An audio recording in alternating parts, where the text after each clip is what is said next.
So this chapter 2 is about experimental techniques. Different kind of apparatus and how to do experiment is explained over here. Okay, now let's start with the note. So at the beginning you can see chapter 2 experimental techniques. So we have variable time. So to measure time we use stopwatch or we use clock. Temperature. To measure temperature we use thermometer. So thermometer we have liquid in glass thermometer.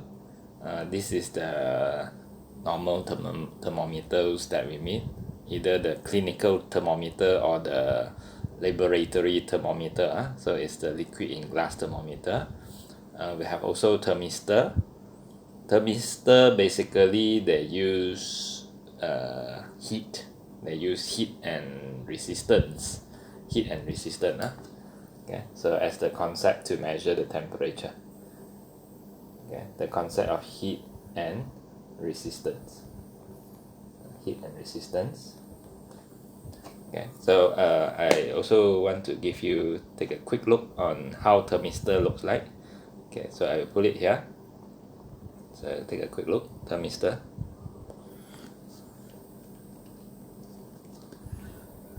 Let's look at the pictures only. Okay, so this one, thermistor.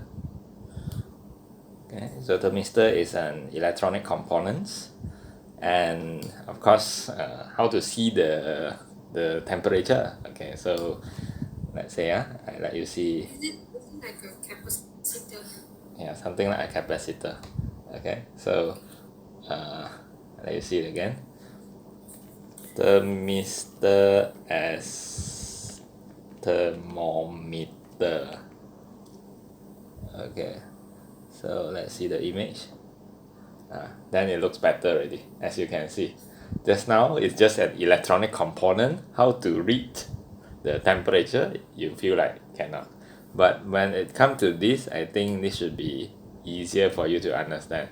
So there is this thing that you need to use it to put into whatever you want to measure the temperature. Let's say you want to measure the temperature of liquid, you just put this needle into the liquid and then they will show the reading.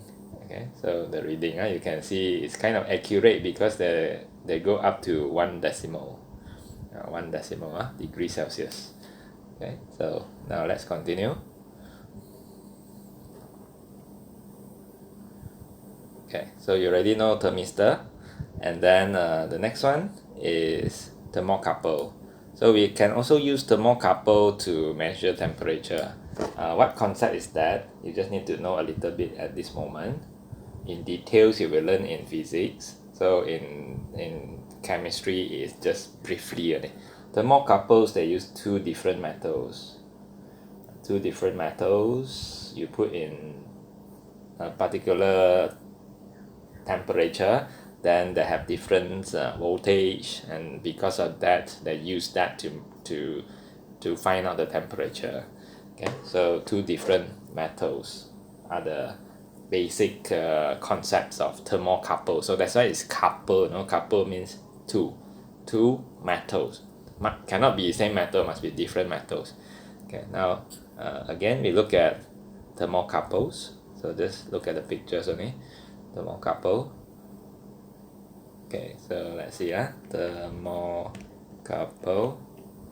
Okay, so let's see the pictures here. Thermocouple, of course, all these wire are showing the two different type of metals. You can see wire of type A, wire of type B, and then they will show the temperature. Okay, so of course this is the one that is the actual look of a thermocouple. Okay, so it look like that. Okay, now let's continue. You want to measure mass, we use balance. Okay, in digital, for example, digital balance. And then you want to measure volume, so we can use beaker, we can use burette, pipette. Of course pipette is more accurate. Okay, more accurate. Burette is also kind of accurate. Okay, so this is not that accurate. So measuring cylinder, gas syringe. Okay, so 1, 2, 3, 4, 5. There are 5 apparatus here. Okay, now let's continue. How can you tell if a substance is pure? So this is the first situation. Okay, so chemists use some complex methods to check purity. So let's say you get a piece of gold, or your friend give you gold ring. So we want to know whether the gold is pure or not. Of course, if it's pure, then the value is higher, so we need to check the purity. But there is one simple method you can use in the lab. You can check melting and boiling points. So for example, pure water,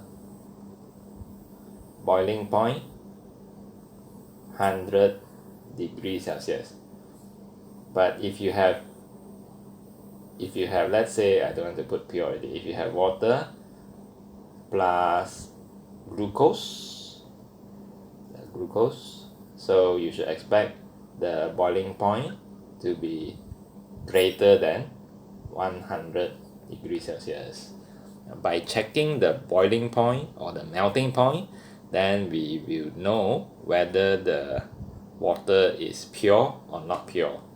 Okay, so melting point is supposed to be 0 degrees Celsius for pure, but if it is not pure, the melting point is going to be lower than 0 degrees Celsius. Okay, so you can check that. This is the simple way. Now, next one. A pure substance has a definite definite sharp melting point and boiling point. So for example, pure water. So there are differences for each substance. You can look them up in tables. So that means different substance have different melting point and boiling point. You can just check from the tables or check from internet to find out their melting and boiling point. From there, you compare with the substance that you have to see whether the substance that you have is pure or not pure. So when a substance contains an impurity, its melting point falls and its boiling point rises. So as you can see my example here, melting point falls below 0 degrees Celsius, but boiling point rises more than 100 degrees Celsius. It melts and boils over a range of temperature, not sharply.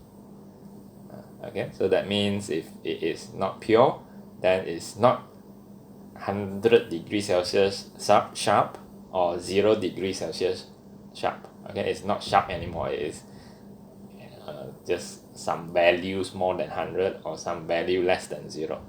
Okay, so now let's see. We finished purity. Okay, now the second thing that we need to know is how to separate. So there are a few methods to separate. The first method is called filtration, used to separate a liquid from a solid from a liquid. Okay, so the example that I can give is, let's say you want to separate water and sand. So this should be obvious enough. So you just use filtration, then the sand remained in the filter paper or maybe in the water filter, and then the water will come out. So that's managed to separate the solid from a liquid. Okay, so next one, crystallization. Crystallizations is to separate a solute from its solution. Okay, so for example, you can separate NaCl from its solution. NaCl is salt, so you can take out the salt from seawater, for example, from seawater. So seawater is the solution. So we do crystallization. Which means they heat sodium chloride. Yeah, they heat the solution. Yeah, heat the solution. The process of crystallization is like this. You heat the solution until it is about 1/3 of its original volume, and after that you cool it down, then the NaCl will form. Okay, so after that you do filtrations to remove the water, and you want to keep the NaCl, you remove the water and keep the NaCl. Then you get the NaCl as a crystal. Okay, so they call it crystallization because NaCl appears to be a crystal look. Yeah, it's shiny. Okay, so normally this is for ionic compound. Okay, ionic compound looks like crystal. Okay, so beside NaCl, maybe copper 2 sulfate. Copper 2 sulfate is a blue color crystal. So you can separate it from its solution also by using the same method. Okay, now we have evaporations, the third way. Evaporation is used to separate a solute from its solution. So seems like this and this are same. Yeah, same. Of course, yeah, true, they are same. So for example, you want to separate the seawater, you want to separate the salt from its seawater, then you just put under the sun, let it evaporate, let the water evaporate, and then after that it dry and you get the salt, you get the NaCl. So kind of, like natural method. Okay, so save energy. So yes. Evaporation, Yeah. is that like where they use heat to like evaporate the water from the solute? Yes, you can use heat, or you can just use sunlight. It's fine. You can heat it up also. You can heat it up. The thing is, you heat it up below its boiling point. So evaporation is like that, below its boiling point. So okay, then the water will just remove. Okay, evaporate. So like you have to heat it below its boiling point. Yes, that will be evaporation. Yeah. Okay, and then simple distillation. Okay, simple distillation is to separate a solvent from a solution. Okay, so I let you look at the picture first. Simple distillation. Okay, so let's see. Simple distillation. Just look at picture. So I put it here.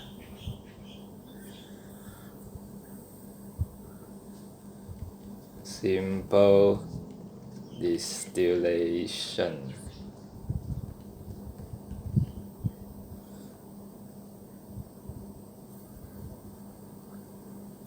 Yeah, that's the one. Okay. Any of this. Let's say I just focus on one picture. Let's say this one. So this is the apparatus set up for simple distillation. So you can just heat up a solution in water bath, or you can direct heat it. Direct heating is okay, or heat it in water bath is also okay. Depends on what kind of solution we are talking about. Okay, so then what happens is the solution here, they will just boil, and then they will evaporate. Okay, change to gas, change to vapor, then they come out, then they condense, and after that you get it here. So this part is the condenser. Yeah. Something like oxidation of aldehyde. Oxidations of aldehyde. Yeah, you know, you oxidize the primary alcohol, then the alcohol will oxidize to aldehyde, and you want to quickly get it, and then you do simple distillation. If you don't do distillation, then they will further oxidize to carboxylic acid. So yeah, it's this kind of idea. Okay, then okay, now simple distillation. Okay, let's come back to the notes again. Oops.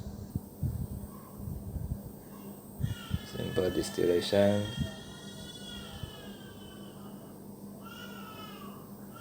Okay.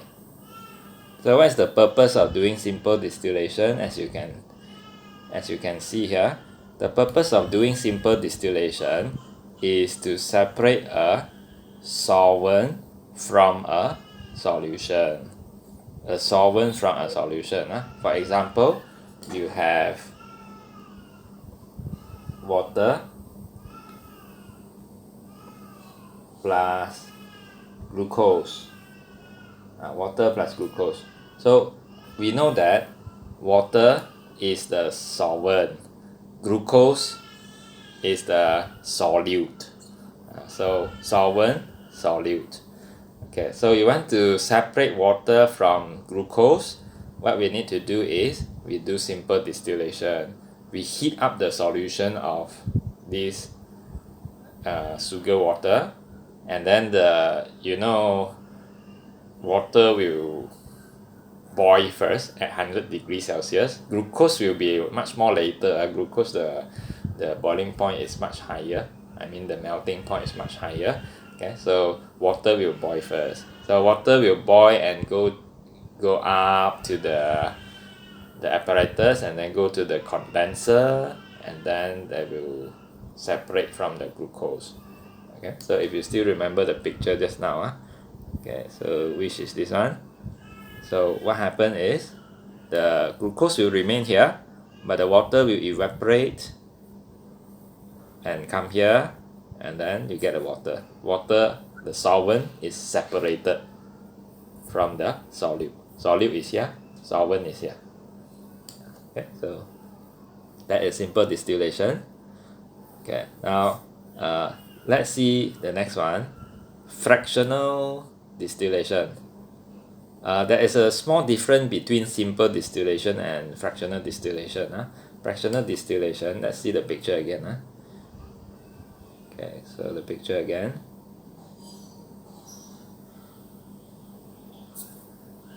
Okay.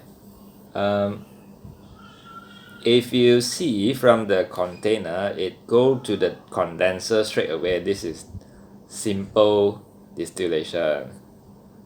So if you see something like this, there is a column there which is called fractionating column, then only go to the condenser, and then this is called fractional distillation. Okay, so actually the picture that we have just now, we take just now, there is a small little fractionating column also. So this is also fractional distillation. So the simple distillation is without this fractionating column. It goes straight to the condenser. So what is the usage of this fractional column? The fractional column, of course, for example, right, you want to separate the components in petroleum. Okay, in petroleum there are so many components where their boiling point are quite close. Okay, are quite close. So you want to separate them. So of course you have to use this fractionating column so that the component that are having the lowest boiling point can come up first. Okay, the one that are having a higher boiling point will remain in the fractionating column and eventually condense down.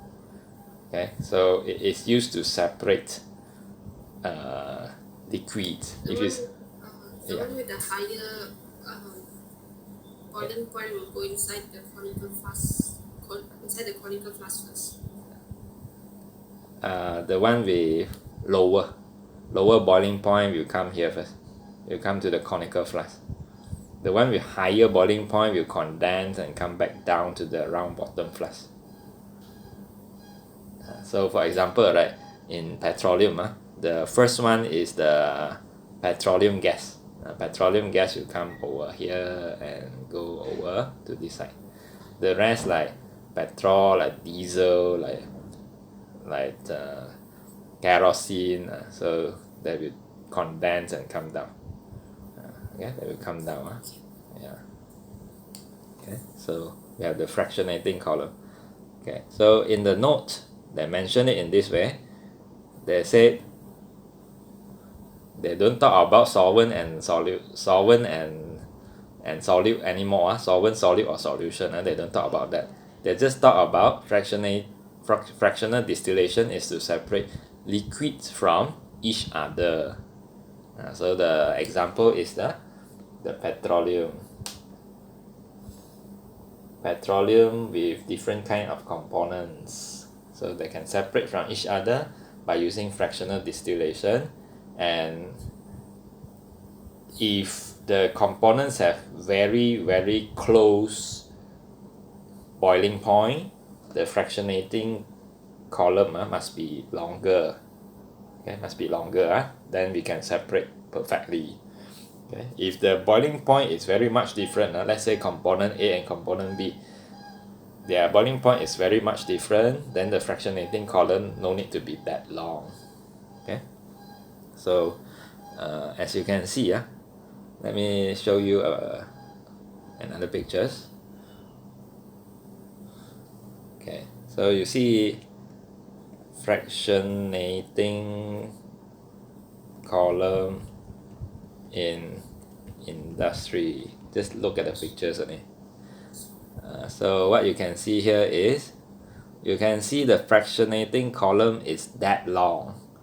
Okay, it's so long, okay, until a few story of a building, so it's so long just to make the liquid of very close boiling points to be separated. So the fractionating column has to be long. Okay, now let's continue. Okay, so the next one is paper chromatography. Paper chromatography, let's take a look. It looks like this actually. So what happened is, this is a piece of paper. Then we have at the bottom here we have the mobile phase. So the mobile phase, you move up the paper, and at the meantime they will separate the sample that you put here. Okay, so different substance you move at different speed, depends on its solubility. So because of that we can separate them. So different substances from a solution. Again, okay, so for paper chromatography, now let's see the details here. First, drop substance to center of filter paper. So somewhere here, put the sample over here, or the substance over here, and allow it to dry. Drop water on substance, 1 drop at a time. Paper plus rings equal to chromatogram. So chromatogram is this piece of paper together with the sample that move out. They call it rings. Okay, so the rings here is actually the substance that has been separated. Principle: difference in solubility separate different pigments. Yes? Chromatogram is, I still can't understand. Chromatogram is this whole thing. This paper together with the substance. So that is the ring. Okay, now let's see the principle. Difference in solubility separate different pigments. Okay, so let's say chlorophyll with different pigments. Then you can separate them. Okay, so they move at different speed. Okay, so that's why you see you put a sample here. Then certain pigment move faster and another pigment moves slower. So you are able to separate them. Substances, yeah. So Yes. the first two bullets, it says that, like, for example, we have to put the chlorophyll on the line down there, Okay. and then you put water on the chlorophyll. Yes, true. Okay. Yeah, so that's how you can see here. Drop your chlorophyll and then put water there. Okay. Put water. Okay, now let's continue. Substances travel across paper at different rates, which is why they separate into rings. Okay, so they move at different rates, different speed. Method works because different substances travel at different level of attraction to it. Okay, so yeah, so it works because its solubility is different. Its attraction to water is different. If it's attract to water very much, of course it will travel faster. In other words, if it's more soluble in water, it will move faster. Okay, so the idea is like that. Okay, now let's continue. Okay, you see they use certain terms like stationary phase and the mobile phase. So mobile phase you already know is the water. Okay, water which move up the paper and make the substance separated. So that's called the mobile phase. So here stationary phase, which is the chromatography paper. So let's see, stationary phase with material on which separation takes place. So separation takes place on this piece of paper. So this is the stationary phase. Basically, we said stationary phase is something that is not moving. The paper is not moving. What move is the water that move up the chromatography paper.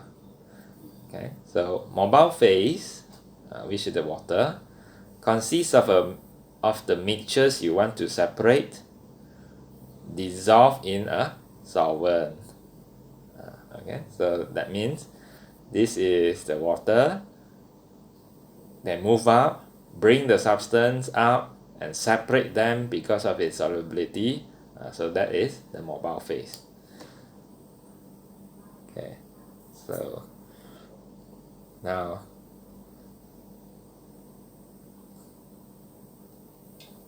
okay, let's see more details. Okay, so as you can see here, this is the chromatogram actually. The paper, okay, you draw a line here, then you put your substance here. Okay, so number one, prepare concentrated solution of X, A, B, C, and D in propanon. Okay, in propanon. Propanon is an organic solvent. Place a spot of each along a line on chromatography paper, label them. So you just put your substance on the line. Okay, then after that, you can see something like this. Stand the paper in a little propanon in a covered glass tank. So you can see they put a glass tank over there on top. Okay, then you see the clip also. The solvent rises up the paper. When it is near the top, remove the paper. So the solvent here is the propanon. So propanon you see they put at the bottom. Compared to just now, right? Just now they put water. They put more water. They put water, this one. And now they put propanon. It depends on what substance we are going to separate, right? No? So as long as it is a solvent, then it will be suitable already. Okay, so the paper you can just put it flat like this, or you can just clip it so that it looks like a cylinder like that. It's fine, you know, so that you can see the different substance at different places, you know. So it works also. Yeah, for example, your paper is too big lah, then you can just make it like that. Okay, now you know, the propanon will just move up the paper. So once it's going to reach the top of the paper, then you take out the paper. You take out the paper, then you see number 3. X has separated into 3 spots. Huh? 2 are at the same height as A and B. Okay, so you can see this blue dot, same height with A. This yellow dot, yellow rings, same height with B. That means, you know, something like X is some sample that you don't know what substance is inside. A, B, C, D is the one that you know what is inside. Let's say, you know, okay, I put chlorophyll here. Chlorophyll go up. Chlorophyll A, let's say chlorophyll A go until here. Then this one also come here. Then I know, oh, this is chlorophyll A. So example, let's say this is another pigment, okay, that reach here. Let's say carotene reach here, then there is one substance that have the same height with this, and then I know, oh, this is carotene. So likewise, this one same height with D, then D is something that you already know, you know, okay, I purposely put D over here to see who same height with D. Okay, so if I have a component same height with D, then let's say D is something that I know. Okay, so let's say chlorophyll B, so then this is chlorophyll B. Example only lah, you know. Okay, so X must contain substances A and B. So because same height, so it has A. Because it's same height with B, so it has B. And does it also contain C and D? C? No. Because we don't have any blue dots at this level. D, yes. We have a dot, a brown dot, same level with D. So that is how we determine what pigments is present. Okay, we can identify it by doing something like this. Okay, now let's move on. We look at the next page. Yes.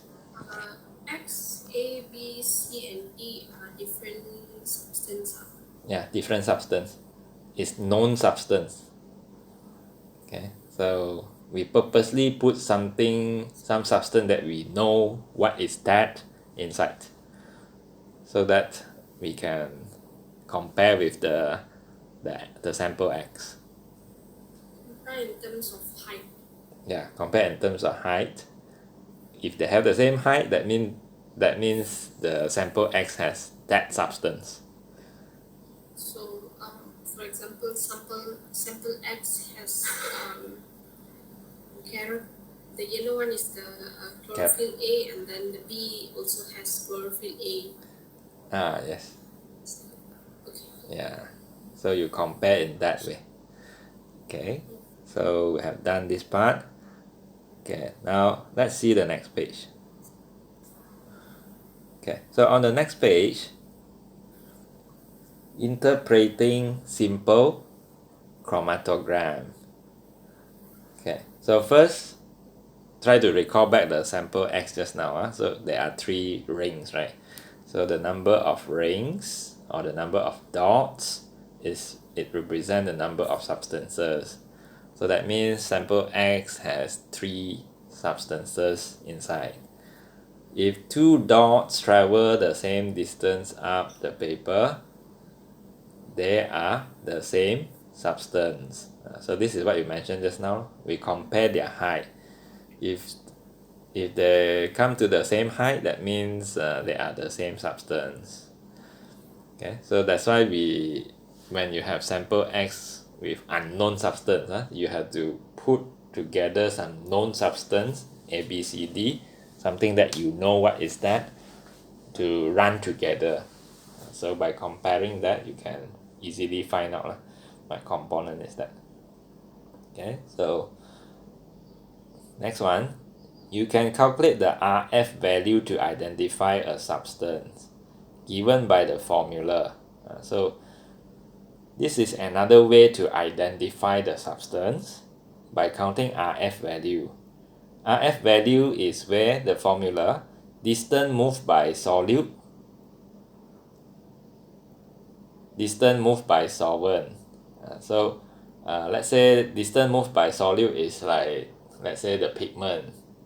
In sample X you have 3 pigment, pigment A, pigment B, and pigment C. So that is the distance moved by the solute. Distance moved by the solvent, for example, just now, propanol is the solvent. So that is the distance moved by solvent. So we have to know something like this. I'll let you take a look at the picture first. So Yeah. distance moved by the solid is the movement of the rings. Yes, the rings. Yeah. Okay, so let's see one example. Okay, again, new one. Paper chromatogram. Okay, let's see the pictures.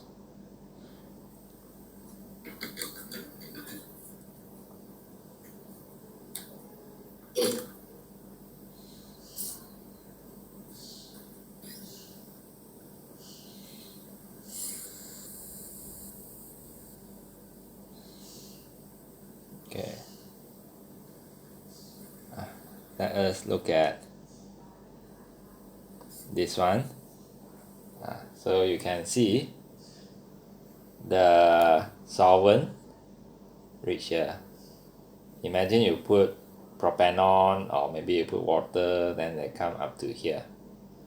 So this distance traveled by the solvent will be here until here. So this is distance traveled by solvent. You put at the bottom of the fraction. You know the RF value is a fraction, so you put this at the denominator, which means the bottom. Okay, so then after that, it depends on which component you are going to find out their identity. Okay, so let's say you want to find out the identity of this red pigment. Okay, then you just check the distance traveled by this red pigment. Okay, so from this point all the way down here, that is distance traveled by the solute. Then you divide. You should expect you get 0 point something, no? Because this one is smaller. Here to here is smaller, and here to here is greater. So smaller value divided by a greater value, so your RF value is always 0 point something. You see, if you check different component also, this is shorter distance, this is longer distance, so the small value divided by a big value, so at the end your RF value is again 0 point something. And then you can just check the RF value for different substance and identify the substance. So let's take a look again. RF value. RF values table. Okay, let's see whether we can find anything or not. We just want a picture only. Oops, what's wrong? RF value table.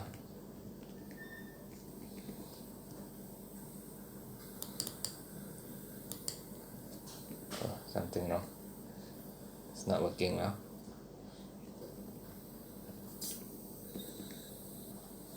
Okay, so then I can't do anything already. Let's continue.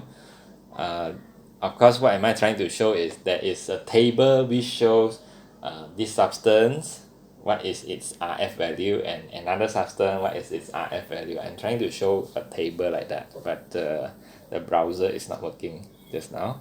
Okay, now let's move on. So by looking at the RF value, then you can identify the rings, the identity of the rings. To make colorless substance visible, sometimes your substance is colorless, so you can't see where is it. So you have to use locating agent.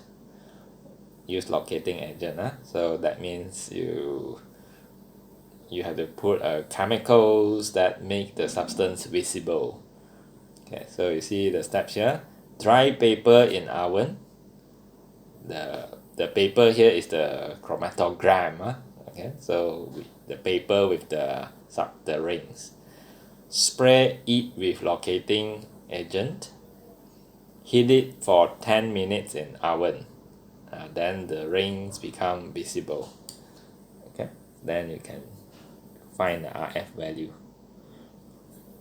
Okay, now we finished that part already. Paper chromatogram with a lot of details over there. Okay, now let's see this again. Filtration. Okay, filtration. So if you still remember, filtration is to separate liquid from solid. So liquid from maybe solid from liquid. Okay, so mixtures goes in a funnel with filter paper into a flask. So the solid will remain here, the liquid will come here. So you see the terms that they use, residue. The solid is residue, and then the liquid is filtrate. Okay, then let's continue. The next one. Residue is insoluble and stay at top. Residue, the solid.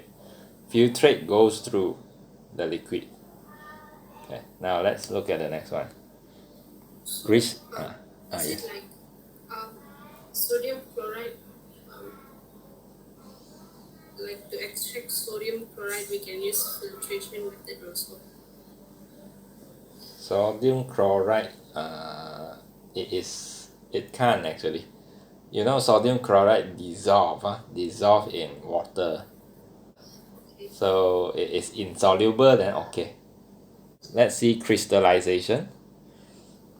Crystallizations, some water in the solution is evaporated, so solution become more concentrated.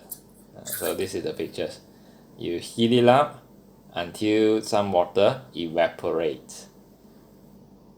Okay, it become concentrated.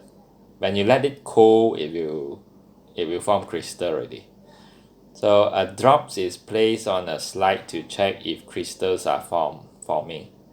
So if you want to check whether it is concentrated enough or not, you just take a glass rod, dip inside this solution, and put on a slide, a microscope slide, to see whether crystal form or not. If it's formed, that means this is concentrate enough. If it doesn't form, if crystal doesn't form, that means your solution is not concentrate enough, so you have to continue to heat it. Okay, so you heat until you repeat this. If you take out a few drops and put on the slide, crystal doesn't form, then you continue to heat it. You heat and then you test again with glass rod. The moment when crystal form, that means this is concentrate enough. So when it's concentrate enough, then we can see here, solution is left to cool. We let it cool, then it crystallize. That means you can see crystal form at the bottom. the water is still there, the water is on top, but crystal sink to the bottom. And then crystal are filtered to remove solvent. So you filter it, so the water will come down, the crystal will remain here. So example, they use blue crystal of copper 2 sulfate.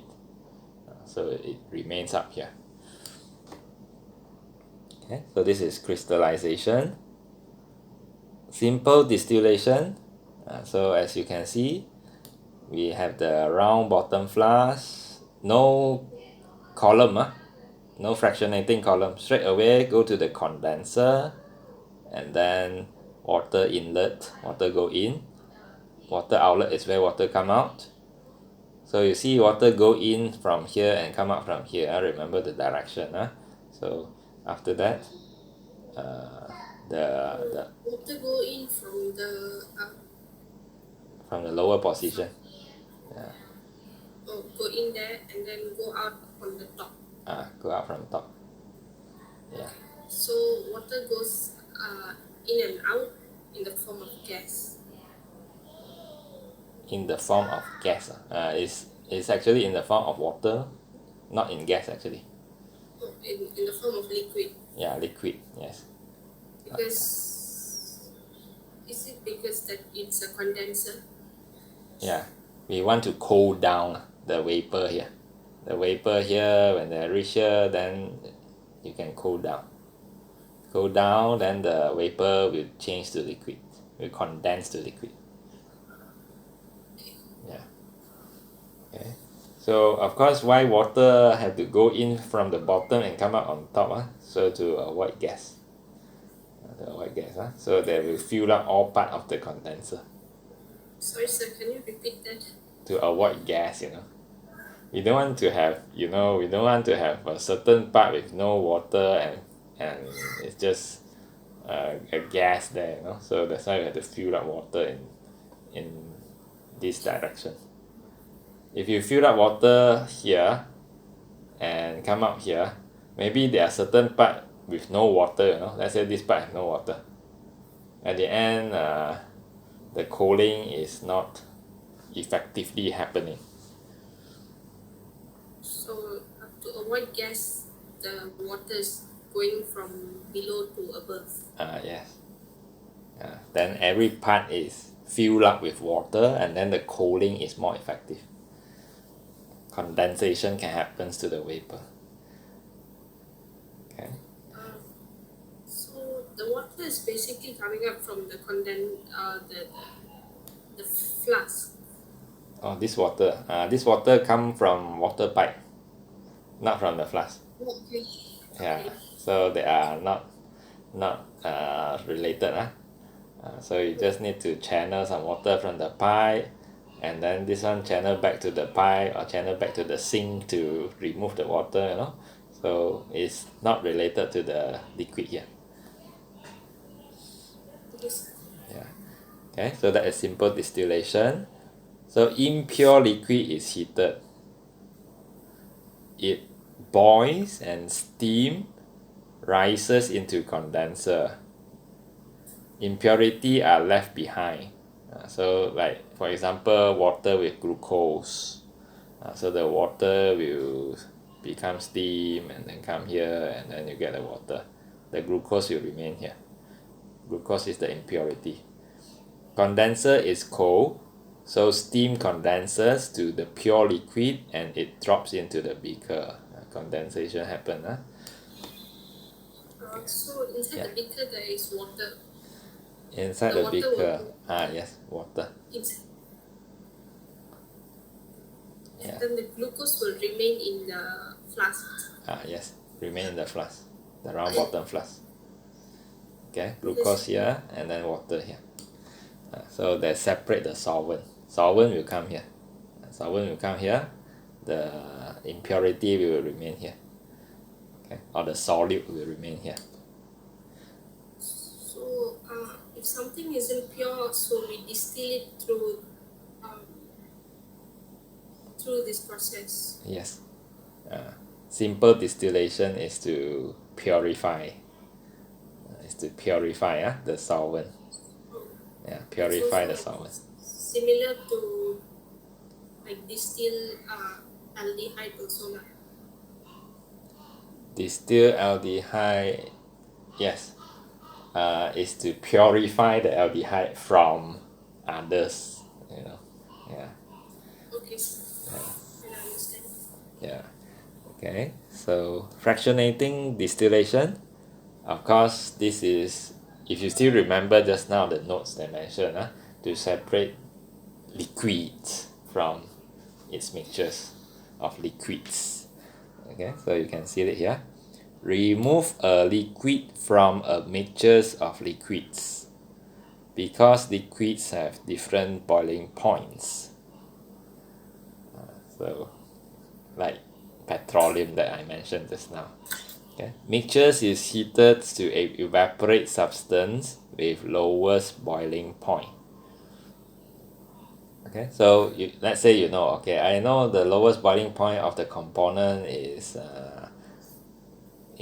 30 degrees Celsius. So I heat up to 30 degrees Celsius. I have thermometer to control, no? I heat up until 30 degrees Celsius. So the first component will be able to reach all the way up here and then will come up. Okay, will come up. So you get the first components. So mixtures is heated to evaporate substances with lowest boiling point. Some of the other liquids will evaporate too. A mixture of gases condense on the bead. There are beads here. Beads, huh? Okay, so the beads is like the spherical glass beads, for example. Like spreading each liquids. Yeah. It makes the liquids cool down and condense. So that's why you have the beads there. So the beads are heated to the boiling point of the lowest substance. So that means, let's say you heat up the beads to 30 degrees Celsius or so. So that substance being removed cannot condense on the beads. So the 30 degree, the substance with boiling point 30 degrees Celsius will be able to move up the beads and reach the top and go to the condenser. The other substances continue to condense.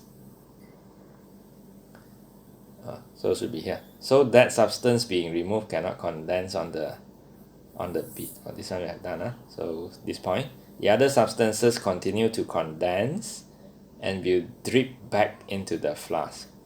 So only the component with 30 degrees Celsius can go all the way here, and then the other components will condense and dropped back to the flask. So the beaker can be changed after every fraction. So let's say after a particular period of time, you have enough the first component ready, you just remove the conical flask, then you take a new one, and you heat it up to a higher temperature. Oh, so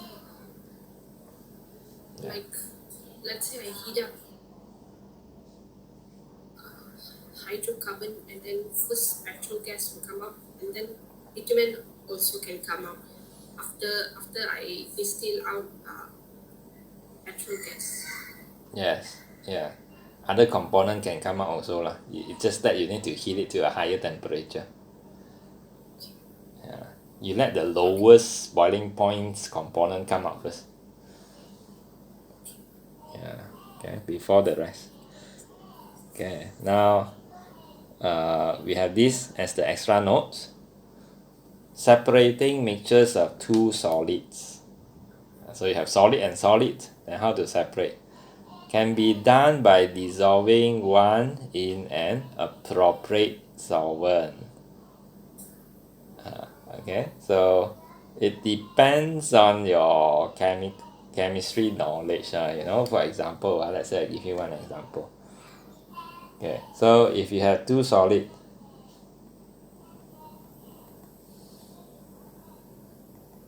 the first one is, let's say,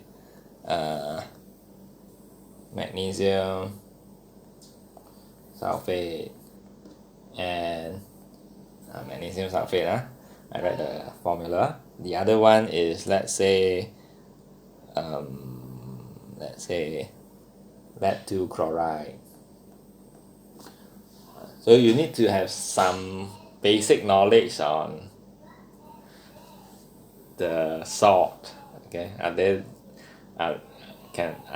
able to dissolve in water or not dissolve in water? So for example, I know this one is soluble in water. Lead 2 chloride is insoluble in water. Okay, so what we can do, we just put these two solid in water. Then the magnesium sulfate will dissolve in water, but the lead 2 chloride will remain as solid. So because of that, we can filter after that, filter, and then we can extract. That means we can take out the magnesium sulfate. Okay, we can take out the magnesium sulfate from PbCl2. Okay, so we can extract it. Filter, extract by evaporation. That means you do crystallization after that. You do crystallization to get the magnesium sulfate. If one solid is magnetic, can use a magnet.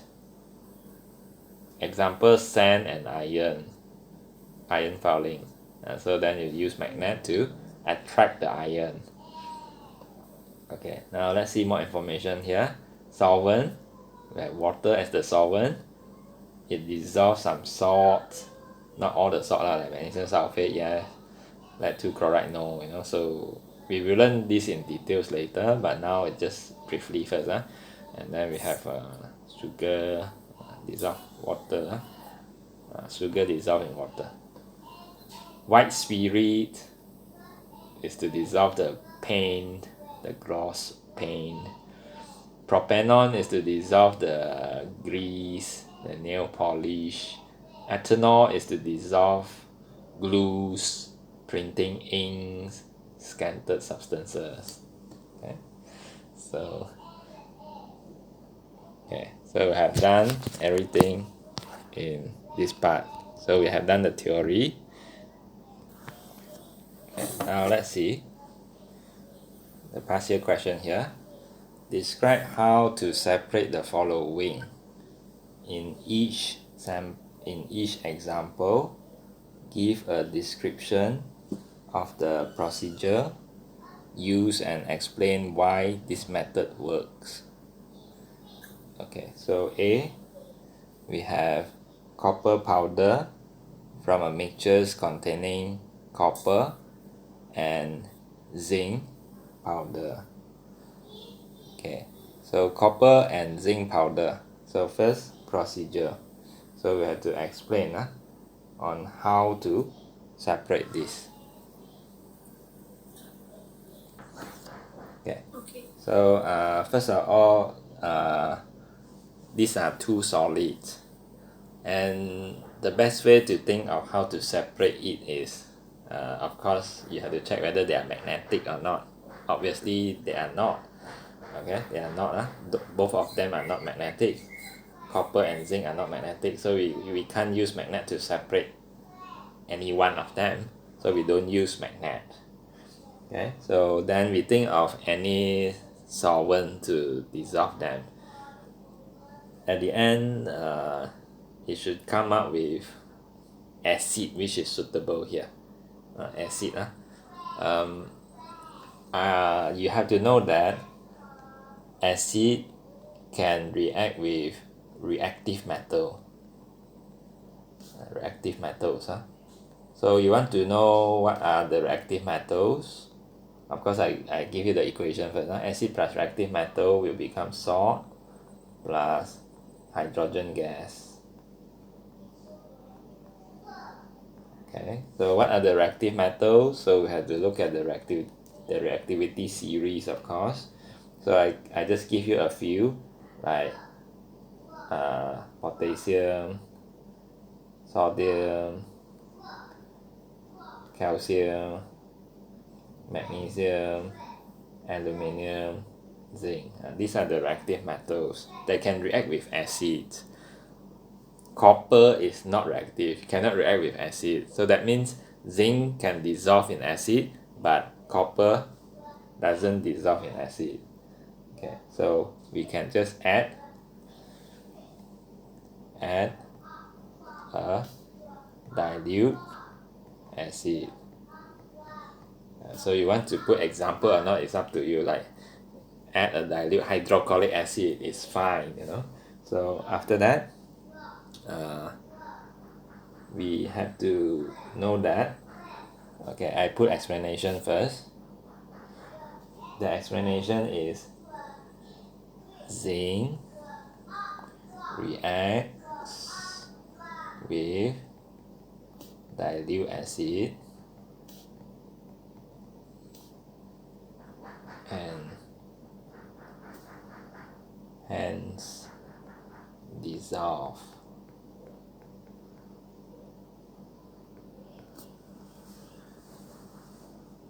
Okay, so this is just 2 marks. It's not enough. Add a dilute acid, zinc react with dilute acid and hence dissolve. Okay, so what else? We still need to filter. Filter. Okay, so filter for what? Filter to get the copper, you know. Filter so that the residue, the copper, is obtained. Copper is insoluble in acid lah. We have to say that, so we can obtain that. Okay, now that is where we get 3 marks. Okay, so of course if you see 4 marks question, right, you can just go ahead with explaining why you need to filter to get the copper as residue, something like that, if they give 4 marks. Okay, now we look at B. Nitrogen from a mixture of nitrogen and oxygen. Okay, so nitrogen and oxygen. Okay, so 2 gases. Okay, so just now in our note we have 2 liquids, but we don't have 2 gases, but the idea is kind of similar. Okay, so you can turn the gases into liquid, cool it down so that they become liquid. Turn the gases into liquids. Okay, so liquid nitrogen and liquid oxygen. Okay, so after that we can do distillation. Distillation or fractional distillation is okay. So I just put like this. Fractional, I put in bracket, distillation, meaning that if you put distillation, you are correct. If you put fractional distillation, you are also correct. Okay, then explanation, why we can do like that, because the nitrogen liquid and oxygen liquid have different boiling points. So liquid nitrogen and liquid oxygen have different boiling point.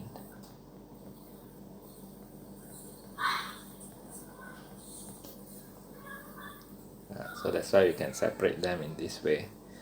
Okay, now let's continue.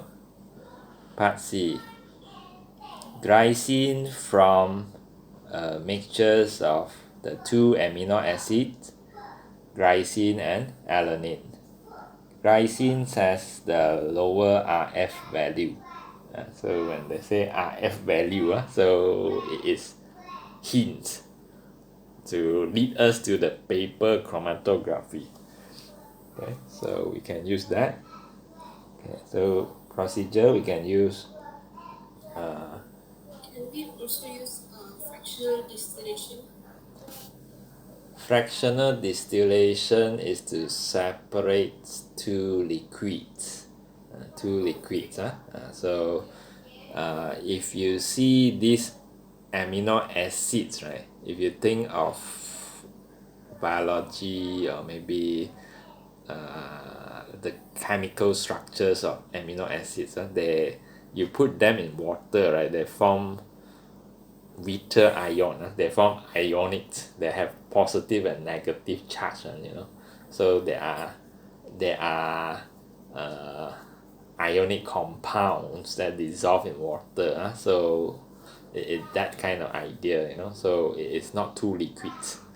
They are like solute and solvents, so because of that, some more they give RF value, they give hints already, so glycine has the lower RF value. That means you should expect glycine to move slower, move for a shorter distance compared to alanine. Alanine should move for a longer distance. Okay, so procedure we can say we use paper chromatography. Use paper chromatography. Okay, explanation. This is 2 marks only, so we don't need to put that much of details. Okay, then after that, you say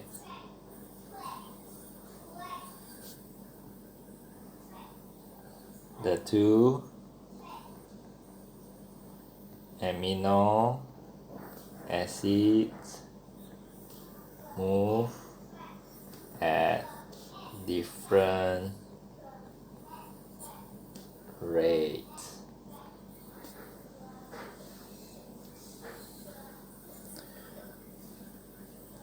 Or you can also say, if you don't want this point, you can also say alanine travel faster.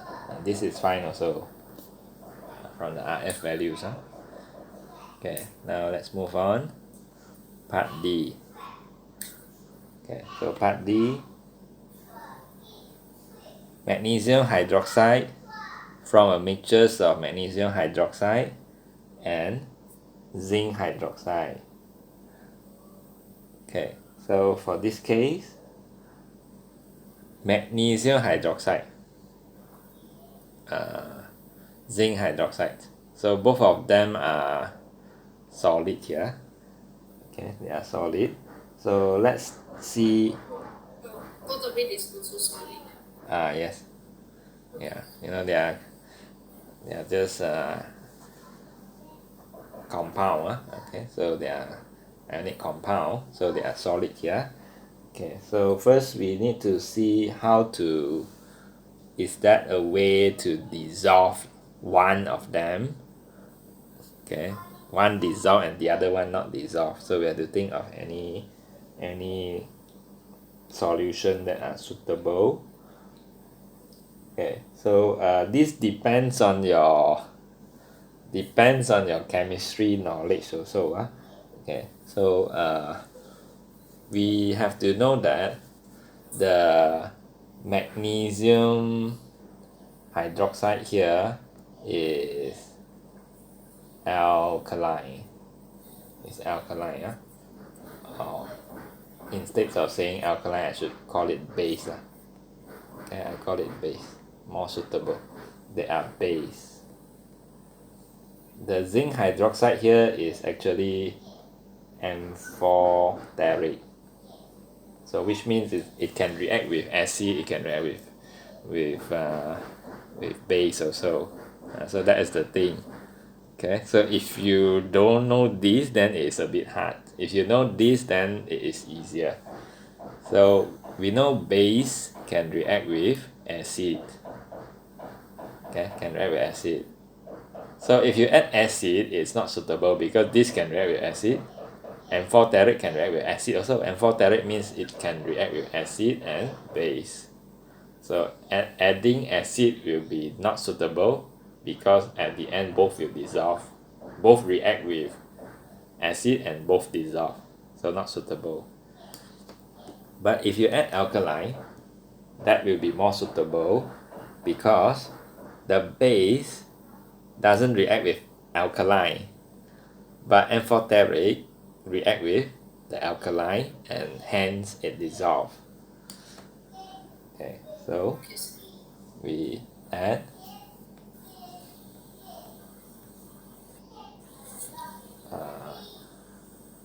sodium hydroxide solution. That means we add alkaline. Huh? Okay, so I put the explanation first.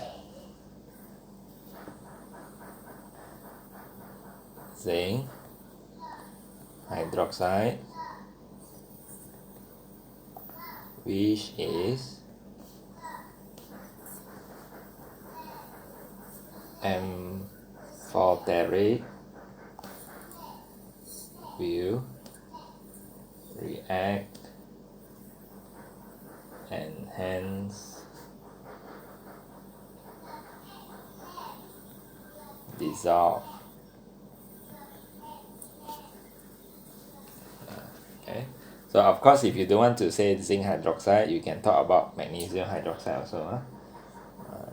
This is alternative. Magnesium hydroxide, which is basic. So, but Yeah. isn't it that alkali also can react with amphoteric solutes? Yes. Alkaline, yes. Alkaline can react with amphoteric. So the purpose is like to dissolve the amphoteric and then to uh, the solvent will repel the magnesium hydroxide. Yes, correct. Like it won't dissolve with magnesium hydroxide. Yeah, it won't dissolve magnesium hydroxide. Yeah. You know, base and base cannot react. Right? So that's why. So that's why the second answer here I'm trying to write magnesium hydroxide, which is basic, does not react and hence does not dissolve.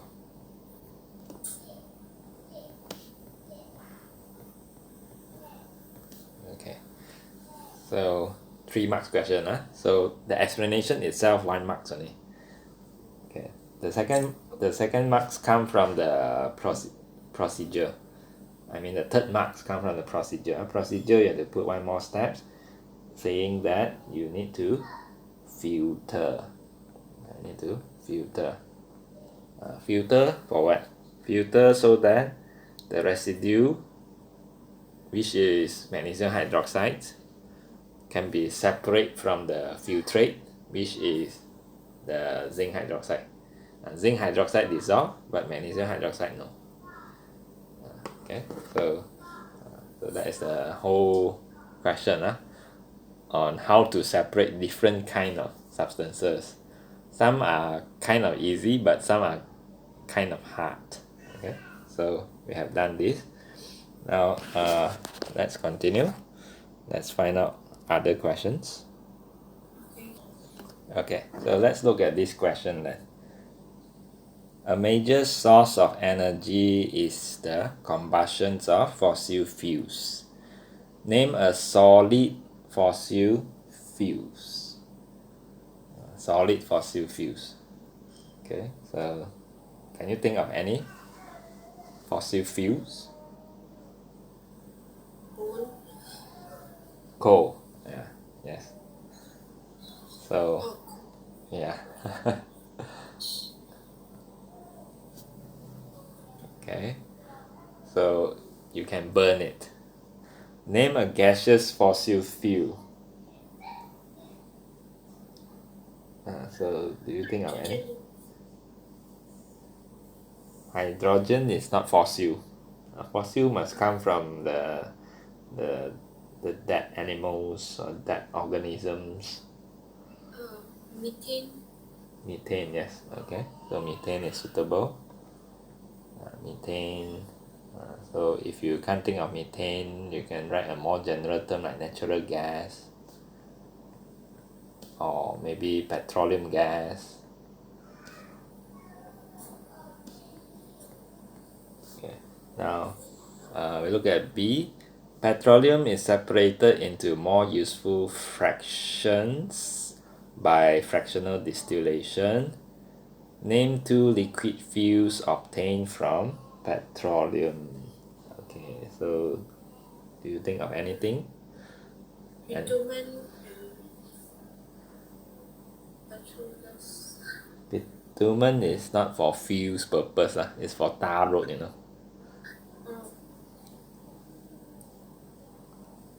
Petrol, right? Just now you say. Diesel. Diesel, yes. So diesel, petrol. Okay, so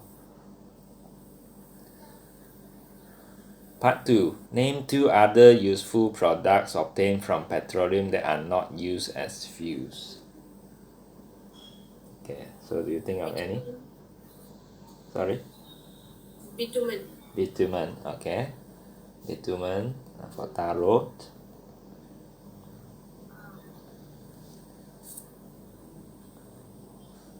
Not sure after that really. Okay, you can also say the lubricants. Lubricants.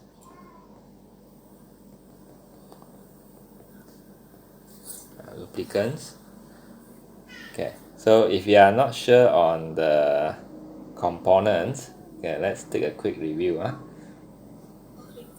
Components of petroleum.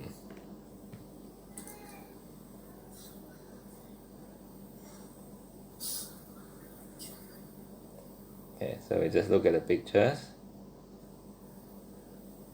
Okay, so as you can see, we have the petroleum gas, the first one. Then the second one, you see petroleum gas is basically 1 carbon to 4 carbon. Then the second one is naphtha. Naphtha is for chemicals. So you can put naphtha also, which is not for fossil fuels.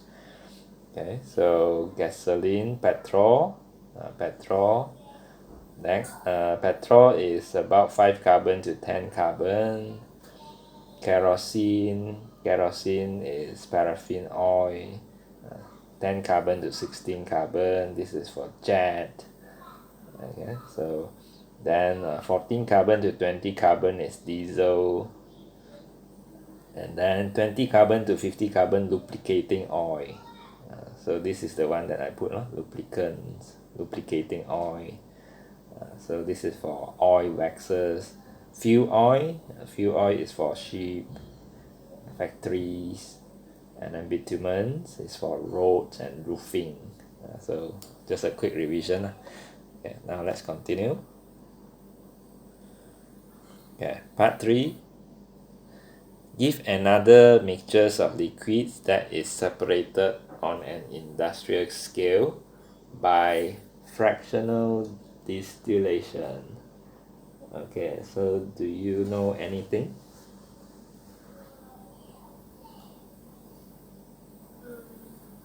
No, I don't. Oh, okay. So one of the famous one is the liquid air. Liquid air. The nitrogen and oxygen, so you want to separate them in industry, then you can just use the air from the surrounding, then you cool them down to liquids, and then you separate them, so that the oxygen can be used for oxygen tank, for example, for other purpose. Okay, then the nitrogen can be used in certain, nowadays the car service center, they provide nitrogen gas to fill up the tire, so or you can use, So yeah, liquid air is like separating nitrogen with hydrogen. nitrogen and oxygen. Yeah. So um, okay. Yeah, so I put some small note for you, nitrogen and oxygen. Nitrogen for what? The famous reaction is Haber process. Haber process is used to make ammonia. Haber process. Oxygen should be kind of easy lah to think of their application. So let's say oxygen tank, for example lah. Okay. Now let's see what else. Beside liquid A, right? If you can't think of liquid A, so the other one which is kind of famous is to separate ethanol and water. Ethanol and water. Okay, so ethanol and water, why they want to separate in industry? For example, to get the pure ethanol as fuel, as fuel. Okay, so and then separate alkenes also. Alkenes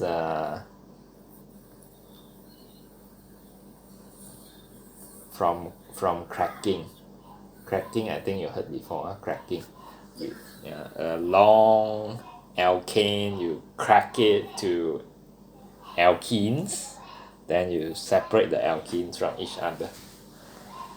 So this is done in industry also. Okay, so we have done everything here, this question setter.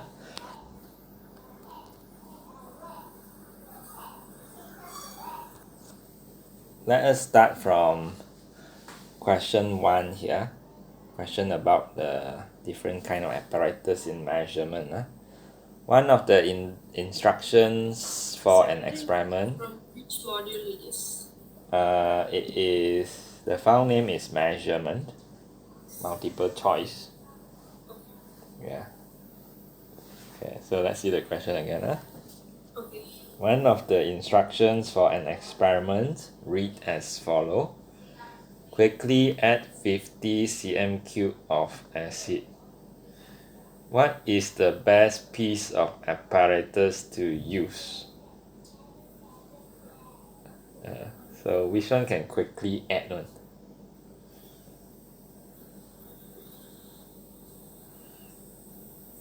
I think a measuring cylinder. Measuring cylinder. Okay, you can measure 50 cm³ and you quickly pour into another container for certain reaction, so C is correct. Okay, now let's see question 2. A student uses the apparatus shown in the diagram below to measure the volumes of carbon dioxide gas made when different masses of marble chips are added to 25 cm³ of dilute hydrochloric acid. Okay, so which other items of apparatus are needed? Okay, so what do you think? I think measuring cylinder. I think C. C, yes, correct. Okay, you need measuring cylinder for the 25 cm³ of hydrochloric acid, and you need balance to measure the marble chips. Okay, now let's continue. Okay, next page. Question 3. Okay, the diagram shows 3 pieces of apparatus that are used for measuring the volume of a liquid Okay, what are these pieces of apparatus? Okay, so do you know the name? C, correct. Measuring cylinder, burette, and pipette. Okay, let's move on. Question 4. The 4 pieces of apparatus shown below are used in chemical experiments. Which statement about the apparatus is correct? Okay, so what do you think?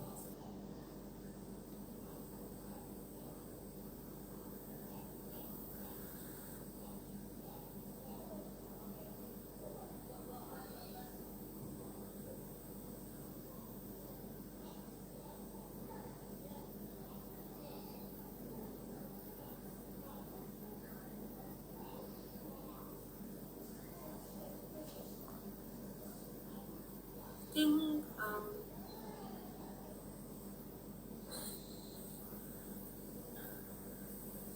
I think it's A. A is correct. Okay, so B is wrong because mass. We don't use measuring cylinder to measure mass. Pipette is wrong because we don't use pipette to measure volume of gas. We use it to measure volume of liquid. Thermometer is not for density. Thermometer is for temperature. Okay, so let's try one more. Let's try number 5. A student measured the rate of 2 reactions. In one reaction, there is a change in mass of the reactants during the reaction. In the second reaction, there is a change in temperature during the reaction. Which piece of apparatus would be essential in both experiments? Okay, so what do you think?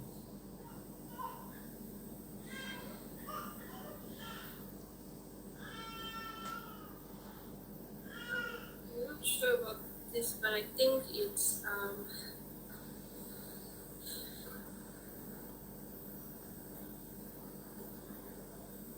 I think A. Yeah, this is a bit tricky. A, you may think of, oh, A is to measure the mass. This one need balance. Yeah. You may feel like, oh, the second reaction temperature need thermometer.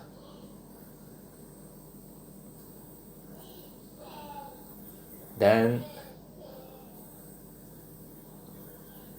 the first line of the question, they say a student measured the rate of 2 reactions. To measure the rate, how fast the reaction happen, Clock. clock. Okay, so because of that, we need a clock. So that means the first reaction you need balance and clock, stopwatch, thermometer and clock. So clock is the essential in both experiments. So that's why they highlight these words. They put it in bold. Okay, the word both is in bold. Okay, so showing that it is important to see that. Okay, now let's see one more questions. Crystal of sodium hydroxide, sodium chloride were prepared by the following method. 25.0 cm³ of dilute hydrochloric acid was accurately measured into a conical flask. Aqueous sodium hydroxide was added until the solution was neutral. The volume of sodium hydroxide added was measured. The solution was evaporated and the crystal washed with approximately 15 cm³ of water. Okay, now you have to choose the apparatus. Okay, so you just choose, think about it.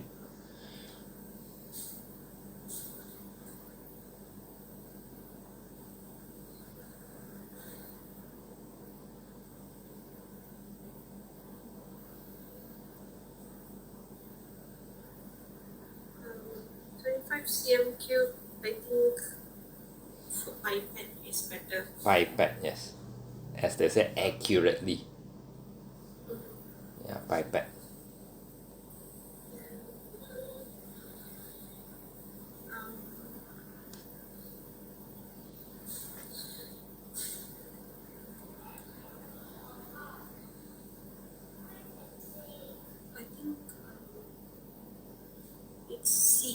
C correct.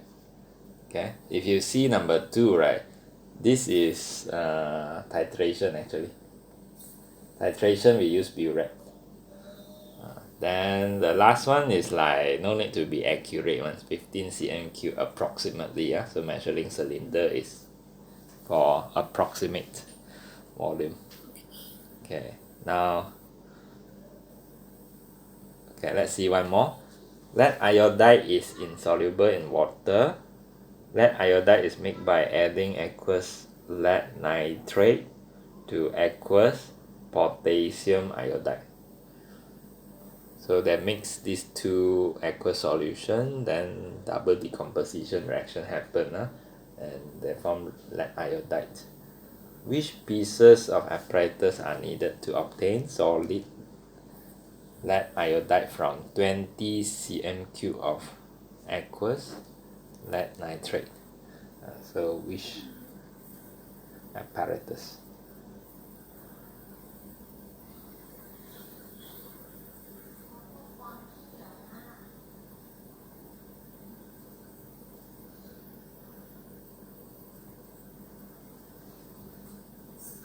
We will need number 2. I think donkey is the answer. Donkey. So you say you need number 2. Yeah. Balance. Balance.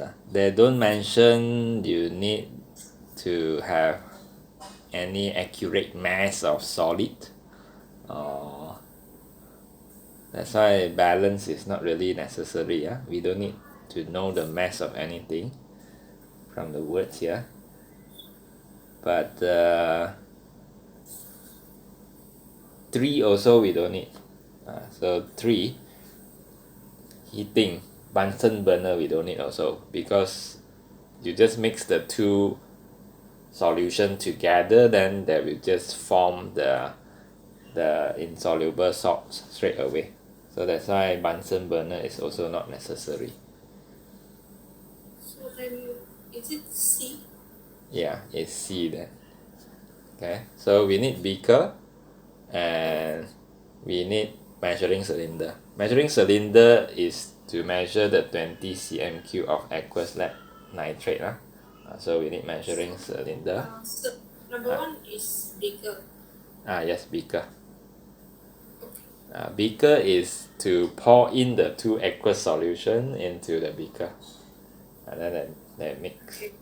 Yeah. Then you filter it to get the solid. Okay, so this one settled already. So this is the method of purification multiple choice. So let's see question 1. The result of some tests on a colorless liquid X are shown. Boiling point is 102. Universal indicator turns green. Okay. What is X?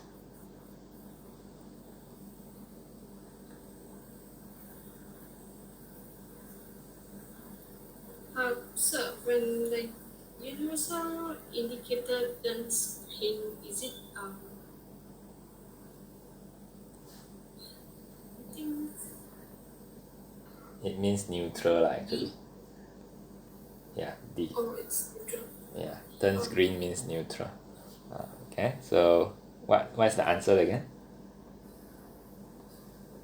I said B. B, hydrochloric acid. Oh, but So it's not isn't it acidic?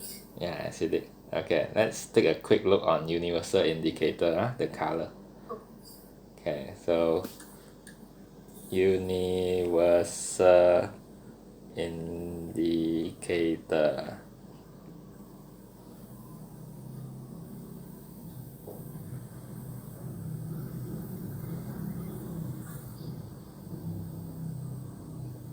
Okay, so it's basically something like this. When it is neutral, green. When they are more alkaline, purple. When they are more acidic, red. So you can follow the color here. So isn't it when like we want to use universal indicator itself, Yeah. like the universal indicator itself, isn't it neutral? Or you mean the universal indicator itself? Yeah. It is it neutral or not? This one I'm not very sure, but what I'm sure is it is just a liquid or this color, but you put them in acid, you put them in alkaline, they show different colors. Okay, so this one is the universal indicator itself is neutral or not. Never check this before, unless you go and put a pH meter in the universal indicator lah, then you will know. Okay. The more important thing is not the nature of the universal indicator, but it is the color that it shows when they put in different substance. Okay, so let's come back to this. The hydrochloric acid reacted with the universal indicator, it turns green, which means it's neutral. That's what I don't understand. Hydrochloric acid, I mean. Yeah. If hydrochloric acid put into, if universal indicator put into hydrochloric acid, the universal indicator will turns red. Yeah, it turns red. Yeah, if you follow the chart just now, it turn red. So this one will turn So red. that it's acidic. Yeah, because hydrochloric acid is acidic.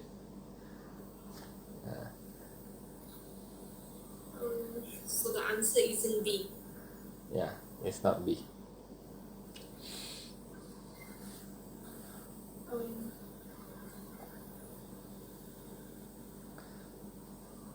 Then I think it is D. D. Okay, correct.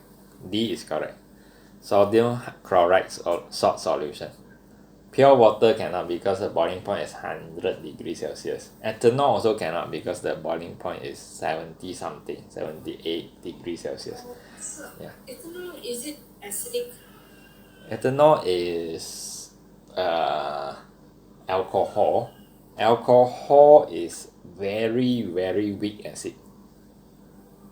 Very weak. Yeah. So you don't expect it to show red. So it will show ethanol. If you put inside, it will just show maybe around here. A little bit on the left of green. Maybe lime green or yellow. So very weak acid. Okay, now let's see number 2. A blue solid X is soluble in water. Which method is used to obtain pure solid X from an aqueous solution?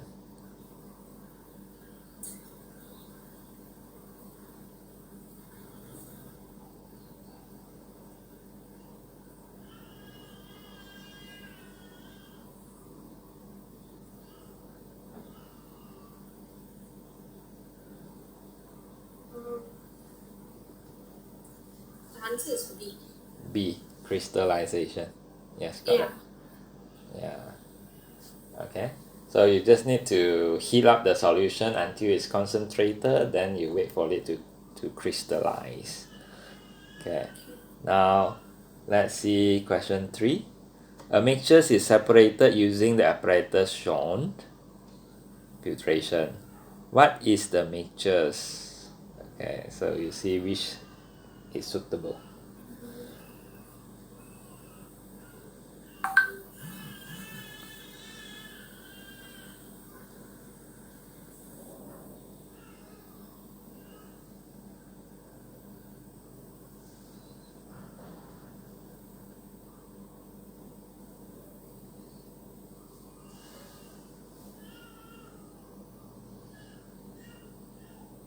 I think it's B.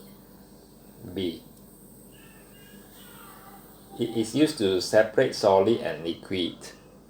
So if you choose B, aqueous, copper chloride and sodium chloride, both are aqueous. Both aqueous. Both aqueous cannot.